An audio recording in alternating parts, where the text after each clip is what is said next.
And so when you think about common or contemporary financial planning thought, what's being taught to people, it's go to school, get a job, contribute to your 401k, contribute 10% of your paycheck into a qualified account, and then let it grow, buy and hold, ride it out, and it'll all take care of itself. But here's the problem. It doesn't work, right? And I think most people know it doesn't work. What's up, cash flow hackers? It's Chris with Life 180, and today I wanted to ask you a question. What is your definition of financial freedom? Now, what does that mean to you? What do you know what you need to do in your life to accomplish it? Been having conversations with people lately, and in those conversations, I've realized that there's a lot of confusion around the way people think about their money, the way people are saving for retirement.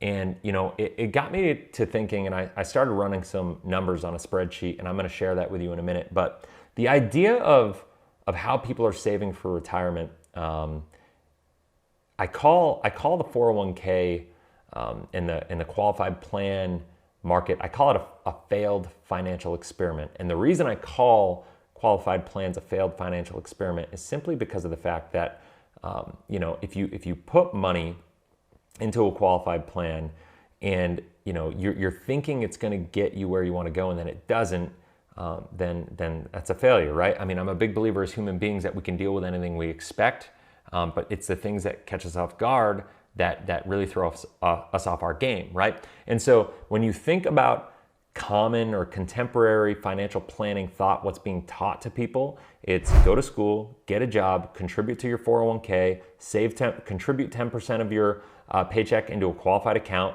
and then let it grow, buy and hold, ride it out, and it'll all take care of itself. But here's the problem. It doesn't work, right? And I think most people know it doesn't work. And just kind of intuitively, they probably can't explain it quite like I can, and I'm going to show you. But most people know that the old school way of doing financial planning isn't going to serve them, isn't going to help them get to where they want to be. And what I do know is that the human brain is not going to let you put 100% of effort into something that it doesn't believe with 100% certainty that you're going to be successful with, right? You're never going to do that. And it's not going to let you. It's part of the human condition, right? And so what I want to do is I want to walk through an example with you and run through a spreadsheet. I just kind of threw together this spreadsheet. It took me like 10 minutes to put this together just because I'm a geek like that. But I'm going to put this together. I'm going to show you what I'm talking about here. So what I did was I said, let's take a couple. It could be an individual. It doesn't matter. But we got household income, right? $150,000 today. Let's say you're saving 10%. Lifestyle cost means then you have $135,000 because you're taking that $15,000 and you're delaying gratification. So the rest of that, whether it's taxes, your mortgage, lifestyle, travel, food, whatever it is, that all comes out of lifestyle costs, and that can be impacted in a lot of different ways. And so what we have here is I put here, and you can see right here, I'll give you the formula.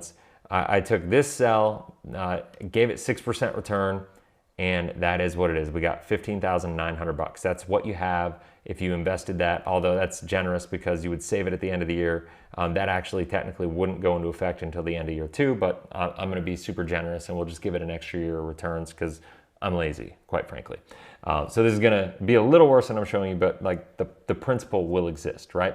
Year 2, you can see the income went up now because I'm assuming that you're going to get a cost of inflation adjustment on your paycheck. Now, the reality is inflation is the greatest hidden tax that this country will ever see, right? It's the reason the Fed and the government wants inflation is because it's making the middle class poorer and poorer and poorer because inflation is real. Things around us get more expensive. Unfortunately, wage increases haven't been going up for the last 15, 20 years at the same rate of inflation. And so that's what's making the middle class poorer. But for the sake of this conversation, we're going to say you're getting that wage and you're saving 10% of that. You can see you contributed $15,375. That's 10% of that number. And you combine what you had saved the year before with that, and we gave a 6% return. And there we go, you got $33,000. And so here's what I know to be true.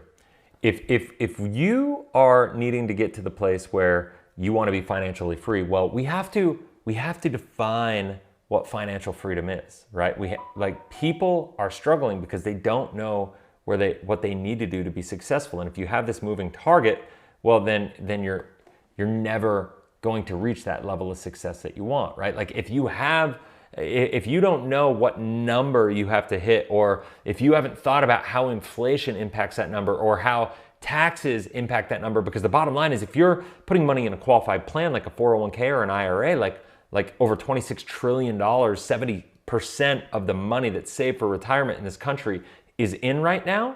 If you're putting your money there, well, that money's not all yours. The tax environment has a huge impact on that. You have economic risk, you have market risk, you have inflation risk, you have tax risk, you're in bed with the government, and these are all things that people haven't really considered into the equation when they're thinking about what do they need to be able to retire with, to be able to maintain their standard of living for the rest of their life, and be able. That is financial freedom. Is like, think about it. Let's take a step back. The definition of financial freedom is simply having enough passive income to cover all of your expenses, your lifestyle, all your expenses, and what have you. Now, the old school methodology of thought is, save, buy and hold, pile up this accumulation of money, and then pull out 4% from that money and be able to, live off that 4%. What I'm about to show you is going to blow your mind. Now, I'm banking on Social Security not being there. These numbers could be a little better if you took Social Security into account and you assumed you were going to get it. I personally don't believe that's going to happen for people in my generation. If you're older, obviously, you're a little more likely to have that. But this is a big reason I'm a big believer in cash flow investing and why we're starting this cash flow hacking community. And you're going to get more about that. It's phenomenal. But the bottom line is that when you look at the numbers here, and I'm going to go back to this screen so you can see it, you get to the end. Inflation basically says the $150,000 that you're earning today, 10 years from now, to be able to maintain the same standard of living, you're going to need to be making $187,000. So I'd really encourage you to think about, like, if 10 years ago you were earning $150,000, are you earning $187 now? And if the answer is yes, then awesome. If the answer is no, then that's why you're feeling the pinch that you're feeling right now. I mean, I've talked with people that are making $100,000 as a family. I've talked with people that are making $500,000 as a family. And what I find to be true is most people, not all, but most people are feeling broke at whatever level they are because of the fact that they don't understand how the money works and what they need to do to get to where they want to go. And so you can see I'm saving 10% the whole time. The lifestyle cost, that's going to increase at the same 2.5%. That is what it is. But you can see here the total savings is going up. Now here's the deal. By the time you hit 65, let's just assume you want to retire at 65, this line here. You can see here your lifestyle expense is $320,000. That's to keep the standard of living at your $135,000 of lifestyle cost right now. That is not you spending more money and living lavishly, even though listening to me right now in 2021, it probably feels like $320,000 sounds like a lot of money, even if you're making $150,000. This is the same standard of living. This is taking inflation into account. Look, 40 years back, $150,000 went a lot further in 1981, 40 years ago than it goes right now, right? So go out that time frame, and it's the same exact concept. And compounding works against us in this facet. We always say compounding is the eighth wonder of the world. It's actually working against us with inflation, and that's a bad thing. And so what you see here is you've accumulated by saving 10% of your income, saving more and more, keeping up with your income increases, which hopefully you get once again. You end up saving, assuming a 6% rate of return, $2 million, almost $2.6 million almost, right? Now, I want to address this really quick. A lot of people are going to say, well, I can get 8%. Well, in most retirement funds, you're talking about after paying your advisor fees, after paying the mutual fund fees and the managed money fees, all that stuff. After all those fees, if you can end up with 6%, I'm being really nice and kind about that. My guess is it'd be more around the 5% range. I'm not going to have that argument in this thing, but I'm just going to leave it at that. So I'm assuming 6% is your net cost after all expenses and the returns, right? Now, when you look at that, If you want to do 4%, see I did a 4% withdrawal here, and that is the number that you can use to be comfortable with and feel safe that you're not going to run out of money by withdrawing against this lump sum of cash that you have. That's only $103,000. But here's the crazy part. Remember, you need 320 to manage this. So you've gone your whole career and you feel like you've done everything you need to do, and you still have come up short. And because you only have $103,000 a year of income, but here's the crazy part, you have to pay taxes on this, right? So like if we do taxes, right, and we say you got, let's say you're paying 35% in taxes now instead of 20%, we'll say times 0.65 because we're taking off the 35% in taxes. Oh, hold on, no, that didn't work out. Equals that number times 0.65. We'll get that right. There we go. So you got $67,000 a year of income. Now, that's not $60,000 in today's money, that's $60,000 then. So you wind up being, from your lifestyle, what you need, you wind up with about a quarter, actually no, worse than that, like a fifth of what you actually need, just in between a quarter and a fifth.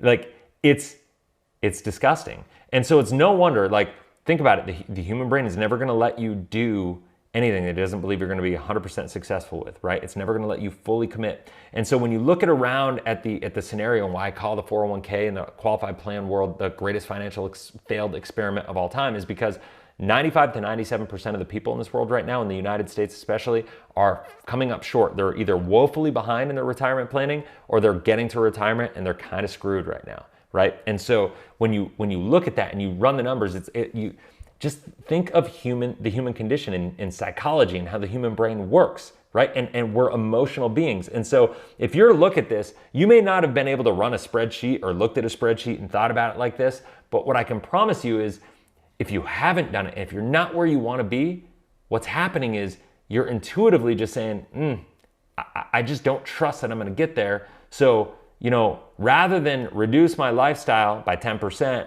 and not go on that vacation and delay gratification, all that stuff, because doing that's not going to get me where I want anyway. I'm going to have a problem at some point in time anyway. Hopefully the government just figures it out. Rather than doing that, you're just saying, well, heck with it. I'm gonna enjoy life. I'm gonna take that money and I'm gonna go on a vacation. I'm gonna buy a boat. I'm gonna buy a nicer car. I'm gonna, do what I'm gonna do. And with that, that's why most people are coming up short. And it's just, I'm not saying that to be critical of anybody. I'm just saying that because that's just the way this stuff works. It's psychology, it's human behavior, it is what it is. And so what I want to encourage you to do is really start plugging into this channel, because what I'm gonna be doing is talking a lot about cash flow, a lot about cash flow investing. You heard me use at the beginning of this video the term cash flow hackers. I'm rolling with that now because that is so important. Think about it this way. If you are in this position, I'm gonna pull this back up right now.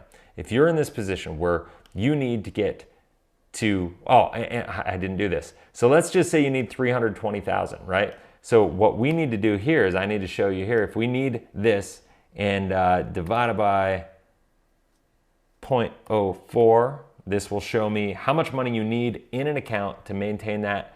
If you need to get to $8 million to be able to pull 4% out and not worry about running out of money, let's face it, I don't know a person alive that is making this kind of income right now that has any level of confidence that they're gonna make it to $8 million. It's just not gonna happen. But if I could show you a way that you could get, if you could get to this $135,000 of cost of living, if you were to break that down and work it backwards and say, listen, if I could get to $13,000 a month in cash flow, what does that look like? And this is why I'm such a believer in whole life insurance, because it's not a matter of doing what everybody else is doing and following the same song and dance that everybody else has been taught. It's a matter of putting your money into a place that is guaranteed and liquid and capitalizing on the right times and buying the right kind of cash flow investments and slowly whittling away at this, $13,000 a month or $12,000 a month in cash flow and buying cash flow assets. I want to ask you and end with this.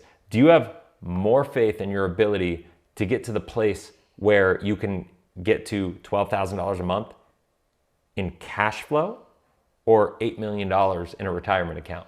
it's much simpler, much more straightforward, much more attainable, and you have control over the results by going after the cash flow.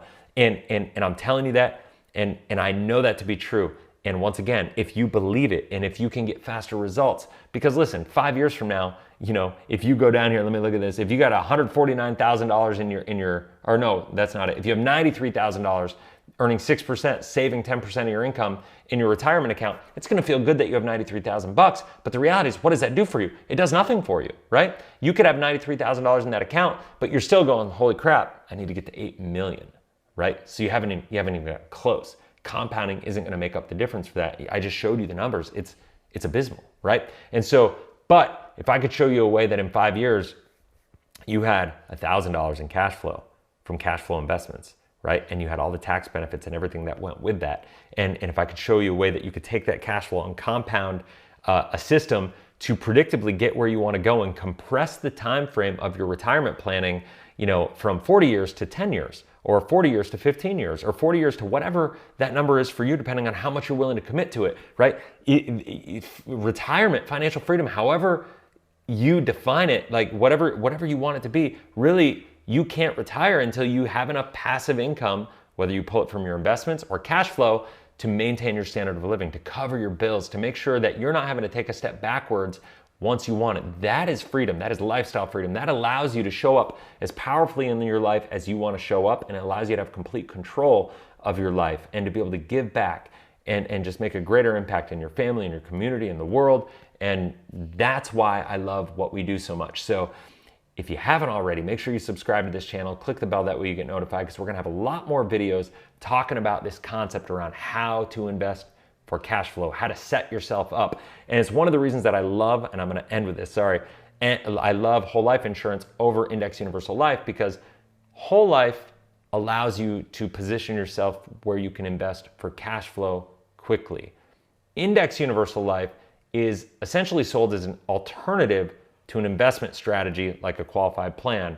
And while it's sold as that, it's still a longer term plan, and you're still playing that long game where you don't have control of that money in the short term to actually get fast results and have control over your cash flow investing strategy over the next 5 to 6 years, because the surrender charges are just too high. So that's it. So make sure you hit that bell, or click the subscribe button, hit that bell, that way you get notified. And if you found value in this, I would love it and appreciate it if you hit that like button, because the YouTube algorithm loves it. And anyway, I hope this video found you well and provided a lot of value. If you have any questions, comment in the comment section below. If you have any questions about how to get cash flow investing going for you, look at the link down below.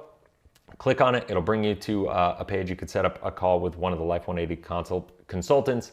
It's very hard for me to say, but it'll help you set up a conversation with a Life 180 consultant, where they can do a cash flow review for you, look at your personal strategy, and help you get to where you want to go. So anyway, I hope you have a blessed, inspirational day, and we'll see you soon. Take care.